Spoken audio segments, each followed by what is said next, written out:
If he can get Saudi Arabia, the center of Islam for the entire world, to recognize the Jewish state Israel, he will have ended the Arab-Israeli conflict that's been going on for thousands of years. They should change the Nobel Prize to the Trump Prize. I know you're in contact with all of the countries in the Middle East. Are you getting any indication? My phone's been ringing off the hook. Sir? My phone is ringing off the hook. My phone is ringing off the hook because he said I should link the two. He's saying to the Arabs, look what I've done for you. He saved MBS. He's the best friend Israel's ever had. Everybody in the region should rally around the idea of adding Saudi Arabia and other countries to the Abraham Accords. It would change the makeup of the Mideast in a way that nobody could envision just a year ago. It would change the Mideast for the better, the biggest change in thousands of years. To our Arab allies, you need to help President Trump. You need to embrace the fact that it's now time to end the Arab-Israeli conflict, make peace with Israel, build on the Abraham Accords, and if you say no to him, you say no at your own peril.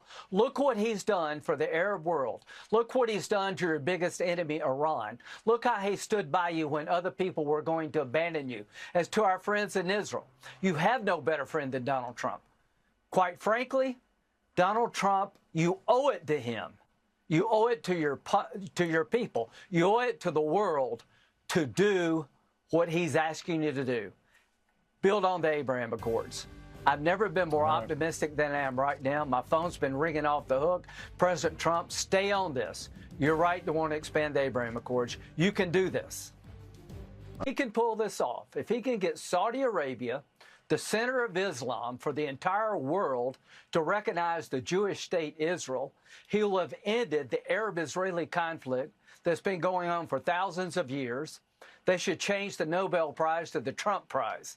If he can do that, and I think he can, it's the biggest change in the history, in the modern history, and in the ancient history of the Mideast, where the Arabs and the Jews live together, where it becomes a center of power economically, not a powder keg.